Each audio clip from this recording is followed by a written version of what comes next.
인플레이션 수출이 아닌 저가 제품을 수출하면서 전 세계의 물가를 안정시키는 역할을 중국이 담당할 것이냐. 이 문제가 한국 관광객들이 일본과 지금 1000% 정도 늘었다고 하는데 수요가. 네. 이 모델이 과연 어떤 방향으로 긍정적인 방향으로 가느냐를 유심히 봐야 될 것 같아요. 그렇다 그러면 점차 팬데믹에 의해서 묶였던 사람 간의 이동 이게 풀리기 시작하면 물류 이동이 정체되면서 물가를 올렸던 코스트 푸시 인플레이션 요인은 줄어들 조금씩 것이다. 줄어든다. 그러면 이거를 금리로 해서 억지로 누르려고 하는 것보다 자연적으로 이런 현상으로 물가가 조금 하향 안정이 된다면 네. 더 바람직하겠죠. 월가에서 나오는 예측치로 2025년까지 봐요. 2025년. 예.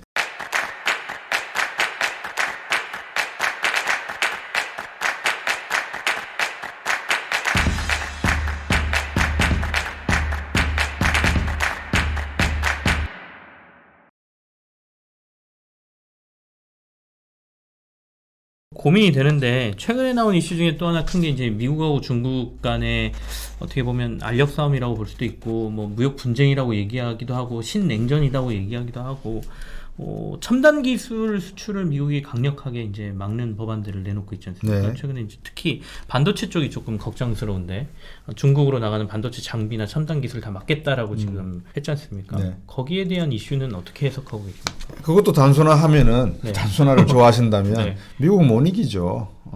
미국을 이길 수 있는 방법이 없죠. 왜냐 그러면 시장이 반응을 했잖아요. 네. 미국이 방금 말씀하신 최첨단 기술 규제를 시작하겠다라고 하니까 홍콩에 있던 중국의 반도체 회사들 여러 가지 3가지 정도 회사인데 어제 폭락을 해버렸거든요. 네. 주식시장에서. 다른 말로 하면 아직까지 중국이 글로벌 표준화를 할 수 있을 만큼 시장에 대한 책임이라든지 시장에 대한 기술을 갖고 있지 못하다. 또 무역에 있어서 어떤 지적 재산권이나 다양한 책임과 권한에 대한 인식 수준이 미국을 따라오지 못하고 있는 것은 인정을 해야 된다 할 것 같아요. 이건 뭐 친미주의자라서 그런 발언을 한 게 아니라 현실을 그대로 놓고 봤을 때 20세기 이후에 1990년 3차 산업혁명 이후에 모든 글로벌 경제에 있어서 기술 발전의 표준화와 룰 세팅은 미국 중심으로 해왔거든요.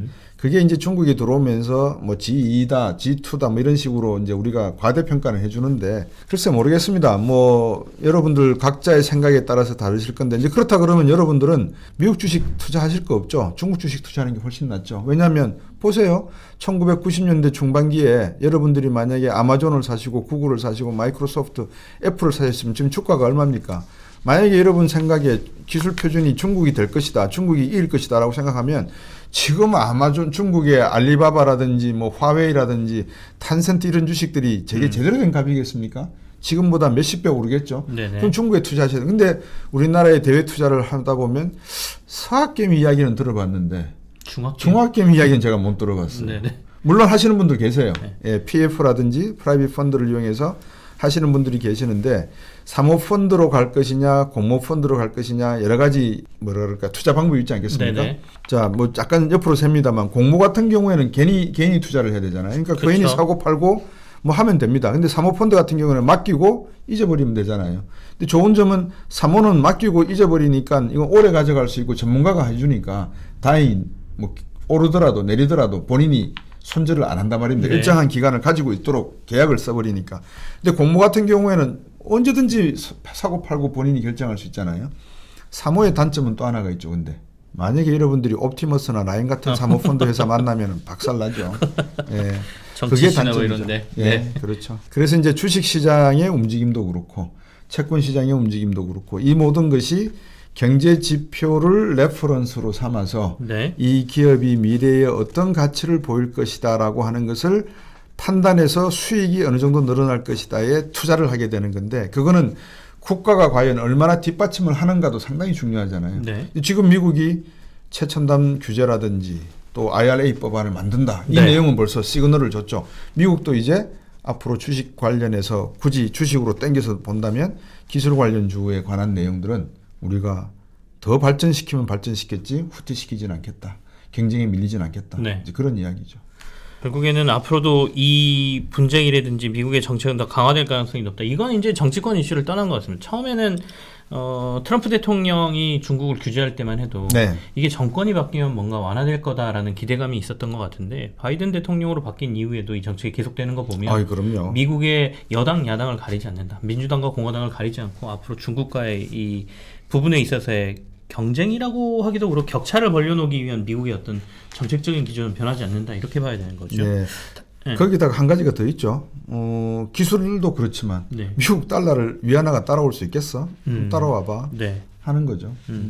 달러 지위에 대한 그러니까 기축통화로서의 그렇죠. 유일무이한 지금 미국은 양날의 그 칼을 도끼와 칼자루를 오른손 왼손에 다 들고 있지 않습니까? 예, 예. 근데 이거를 이제 마구 휘두르는 게 아니고 살짝 붕붕 소리만 내는 상황이거든요. 그런데도 세계가 이렇게 축풍 낙엽 떨어지듯이 떨어지려고 하니까 짜증도 나고 짜증도 좀 부럽기도 나죠. 하고 그렇죠. 그렇습니다. 예, 망감이 교차하는 거죠. 뭐. 근데 이제 뭐 좋습니다. 둘이 싸우는 거야 그렇다 치고 이제 우리 투자자분들은 당장 우리한테 연관돼 있는 그럼요. 국내 기업들 문제, 그러니까 삼성하고 SK 하이닉스 네. 대표적으로 중국에 이제 공장을 가지고 있는 네. 이거는 어떻게 봐야 될까요? 좀 앞으로 힘들어질까요? 참 뭐라고 말씀을 드려야 될까요? 많은 분들이 이제 중국 투자를 한 것을 놓고 네. 야 이제 이렇게 되면은 결국 중국에서 철수하는 게 맞지 않느냐? 베트남으로 가고 라오스로 가자라고 네네. 하는 분들은 제가 볼 때는 주로 이제 노동쥐약적인 산업에 음. 이렇게 투자하시는 분들이 아마 판단을 하시는 것 같고요. 자본주의학적인 투자, 뭐 삼성도 반도체 투자했고 현대도 자동차 투자했고. 네. 근데 지금 상황이 어떻죠? 삼성이 100% 지분을 가지고 투자를 했습니다만 과연 반도체 기술의 상당 부분이 기밀이 유지되고 있을까 모르겠습니다. 제가 그냥 가볍게 던지는 질문입니다. 또 삼성이 거기에다가 몇십조의 돈을 투자를 했는데 네네. 그거를 그냥 다 접고 나올 수 있을까? 그러면 그 피해는 어떻게 할까? 중국에서 투자금을 회수할 가능성에 대해서 그렇죠. 말씀하시는 거죠? 이제 그런 식에 놓고 보면 우리나라 기업이 중국에 투자를 하는 거는 미래 시장의 수요가 거기 있으니까 간 거는 맞죠. 그거는 뭐 합당한 투자인데 문제는 미국과 중국이 어르렁거리면서 서로 지지 않겠다고 하는 그 과정에서 이제 소위 샌드위치론이라 그럴까요? 아니면 고래 싸움이 새우등 터진다는 표현을 쓰시는데 네네. 이제 그런 현상들이 벌어지는 거죠. 그것만 해도 골치가 아픈데 아니 뭐 환율이 이렇게 급등을 하고 금리가 급등을 환율이 뛰면 수출이 잘 돼서 수출 기업들의 수익이 막 늘어나야 되는데 지금 그런 상황도 아니지 않습니까? 네네. 이러다 보니까 문제가 아까 복합화 말씀을 주셨는데 완전히 이거는 뭐 다차다원 연립 방정식이 돼버린 상황인 것 같아요. 네. 너무 수학으로 얘기하시니까 바로 머리 아파지는데. 그래서 굉장히 복잡한 문제이긴 네. 하죠. 그러면 이제 또 살짝 반도체 이슈로 가서 네. 이른바 치포 동맹이라고 하는 미국이 주도하는 반도체 주요 국가들을 더 네. 끈끈하게 묶겠다라는 거잖아요. 이거 얘기할 때도 사실은 중국을 좀 고려해야 된다라는 주장을 하시는 분들이 계시진 않아요. 그러니까 우리가 만드는 거야 이렇게 만들지만 판매하는 건 결국엔 중국에서 소비를 많이 해주는데 중국의 소비가 사라지면 우리는 피해 볼 텐데 미국만 손잡고 가는 게 이게 되겠어? 라는 말씀하시는데 치포 동맹은 더 적극적으로 저희가 해야 될까요? 어떻게 보십니까? 치포 동맹이라고 하는 것은 어떻게 볼까요? 이제 반도체 산업에 대한 좀 이해가 있어야 될 것 같아요. 네. 우리가 생산하는 반도체는 시스템 반도체 중에서도 가장 낮은 단계라고 해야 되나요? 네. 비메모리와 메모리 중에서 메모리의 시스템 반도체도 아닌 비시스템 반도체를 삼성이 열심히 생산을 하고 있습니다. 네네. 제가 말씀드린 시스템 반도체라고 하는 것은 AI라든지 로보틱스라고 하든지 아니면 BMS, 배터리 매니지먼트 시스템이라고 하든지 여러 가지 미래의 4차 산업혁명을 일으킬 수 있는 산업에 들어가는 반도체. 이 반도체를 과연 삼성이 생산하고 있느냐. 삼성은 아마 노력을 좀 해야 될 것 같아요. 우리 저 같은 경우는 이런 말씀 드리면 매우 건방지게 들리실지 모르지만 삼성 주식 살 생각이 전혀 없습니다. 현재? 예, 현재로서는. 차라리 엔비디아를 샀으면 엔비디아를 샀지 삼성이 어떤 비전을 보여주지를 못하고 있는 상황이란 말씀이죠. 왜 이런 말씀을 드렸냐면 미래의 기술 발전에 치포 동맹이라고 하니까 마치 우리가 그만큼 반도체에서 중요한 역할을 하고 있다라고 생각을 하시는데 네. TSMC가 지금 삼성 반도체 뛰어넘었죠. 매출 총액이. 매출로만 보면 반도체 매출로만 보면 이번에 3분기에 넘었죠. 네. 3분기 넘었습니다. 이제 그 말씀은 뭐냐면 이렇습니다. TSMC하고 삼성 반도체의 차이점을 가만히 들여다보면 아주 간단합니다. 삼성 반도체는 설계하죠. 그리고 만듭니다. 네. 그리고 얼마나 용량을 집적할 것인가까지 기술적인 발전을 이루어서 새로운 칩을 만들어내는 생산과 설계를 다 같이 하는 거죠. 부품 네. 소재를 일본에서 가져옵니다. 네. TSMC 같은 경우에는 설계는 미국에 있는 회사들이 하고요. 그다음에 부품 소재를 일본에서 가져와서 이 친구들은 그냥 가져다 준 설계도 도면 보고 뚝뚝뚝뚝 그리면서 만들어서 파는 회사죠. 그러면 삼성 같은 경우에 이런 파운드리 기술을 갖고 있지 않으니까 계속해서 새로운 설계도와 기술을 만들어 가야 되는 입장이거든요. 네. 그런 경쟁에서 놓고 보면 고가품의 부가가치를 만들어내는 반도체를 만들어낼 수 있을까라고 하는 제가 의심이 생겨요. 왜냐, 지금 삼성전자가 R&D에서 엄청난 돈을 붓고 있지만 중국 같은 경우에 반도체 굴기를 하겠다 그래서 지금 삼성보다 몇십 배나 되는 돈을 투자를 했는데도 삼성을 뛰어넘지를 못하잖아요. 네. 이번에 뭐 중국에서 그런 투자 받은 돈 가지고 엉뚱한 짓을 했다가 다 지금 뭐 숙청을 당하고 있는 걸로 제가 알고 있는데, 이제 그런 점에서 놓고 보면 삼성의 미래는 어떻게 보면 미국이 칩4라고 해서 띄워줘서 좀 그렇지 실질적인 내막을 들여다보면은 위기 상황이 아닌가, 저는 그렇게 보여집니다. 그래서 우리나라 반도체 산업이라고 하는 것은 저가품은 아니지만 적어도 중고가품의 생산을 하고 있다면 앞으로 이러한 중고가품에 생산된 반도체가 어느 산업에 투입이 될 것인가, 수요가 될 것인가 되는 수요 예측이 나와야 되거든요. 네. 근데 그 수요 예측은 우리가 못 잡는단 말입니다. 왜? 시스템 반도체를 우리가 생산하지 못해내기 때문에. 어디에 쓰여질지, 네. 전기자동차가 몇 대 만들어질지, 드론이 네. 어떻게 사용될지, 로보틱스에서 로봇가 어떤 행동을 하고 몇 개의 축을 가질지 전혀 지금 그 선진 기술을 갖고 있지 못하다면 수요 예측이 불가능하죠. 플러스 오늘 제가 박옥은 전 과학기술부 장관하고 잠깐 대담을 했단 말입니다. 네. 이분의 말씀을 듣고 보니까 참 큰일 났다라고 생각되는 게 네. 교육이 안 돼 있어요. 시스템 반도체라든지 앞으로 반도체 산업을 이끌어갈 인력이 없다. 인력이 없어요. 대한민국의 교육제도를 보시면 아시지만 머리 좋은 친구들이라고 하는 것은 전부 로우 리스크 하이 리터닝 산업으로 다 가거든요. 이게 렌탈 이코노미로 다 가버려요. 결국은 지대 경제로. 네네.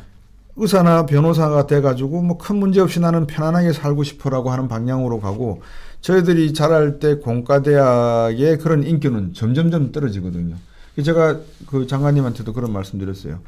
많은 학생들을 공과대학으로 다시 유치를 하려면 직업이 많이 생겨야 된다. 네네. 소득도 늘어야 되고.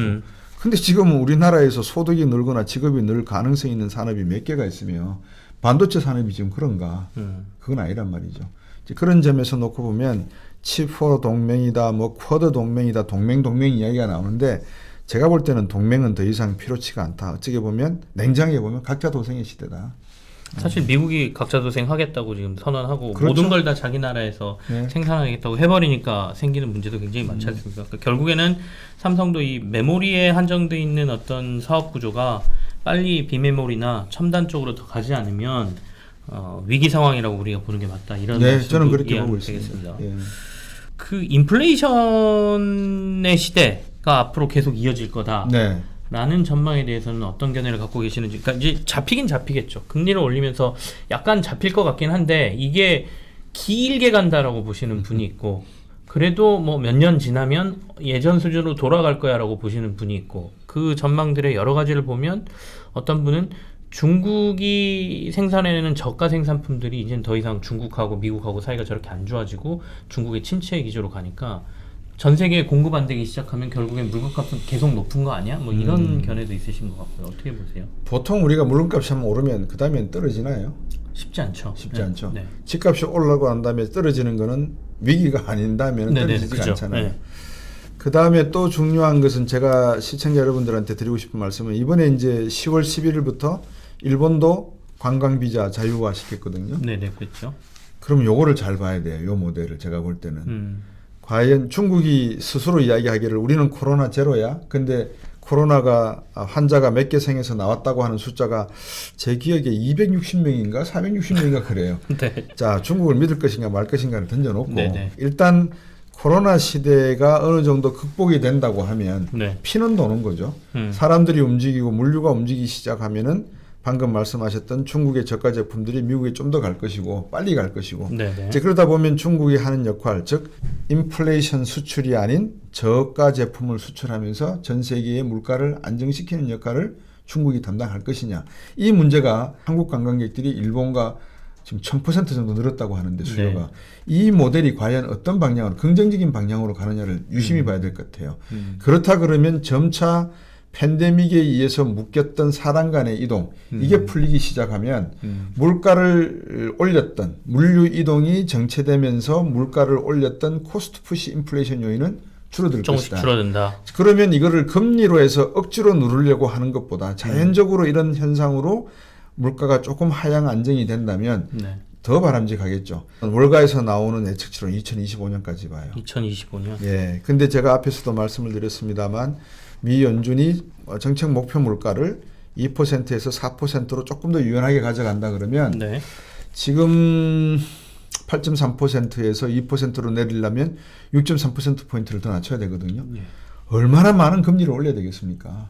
금리를 벌써 3번 올렸으니까는 2.25% 포인트 올렸는데 물가는 1.2%, 1.7% 내렸거든요. 아주 조금 움직였으니까. 그러니까요. 근데 또 어느 임계점이 되면 또 뚝 떨어지는 그렇죠. 상황이 생기긴 하겠죠. 이제 우리가 바로 그 점을 모른다는 네, 겁니다. 네. 그래서 각 경제마다 내성이 있으니 이 내성의 임계치가 어느 정도 되는지는 자연적인 치료법과 인위적인 치료법이 있는데 자연적인 치료법을 동원해서 하는 것이 더 좋더라. 그래서 이번 일본과 한국의 관광의 자유화 여기서 발생되는 사람 간의 이동, 수출입 물자 간의 이동 이것이 코스트 푸시를 떨어뜨리는 어떤 가능성 이거를 보면은 중국이 문호를 개방하고 또 미국이 문호를 개방하고 유럽이 개방하고 이제 그러면 뭐 문제는 더 쉽게 풀리겠죠.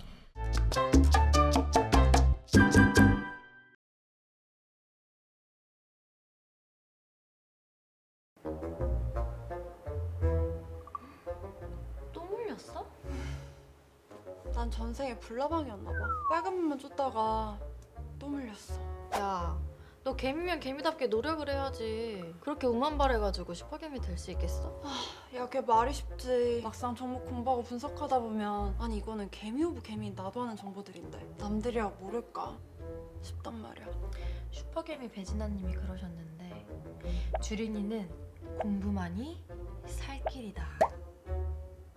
슈퍼개미? 누구? 성공 투자 원하니? 너희도 해봐. 볼릿. 왜 반말? 아무나 못하는 기업 분석 정보를 누구나 누릴 수 있도록 스스로 하는 성공 투자를 위한 투자 정보 플랫폼 블릿. 너희들도 될 수 있어. 슈퍼개미. 누구랑 얘기하시는 거예요? 어? 근데 아저씨 진짜 슈퍼개미예요? 나 누군지 몰라?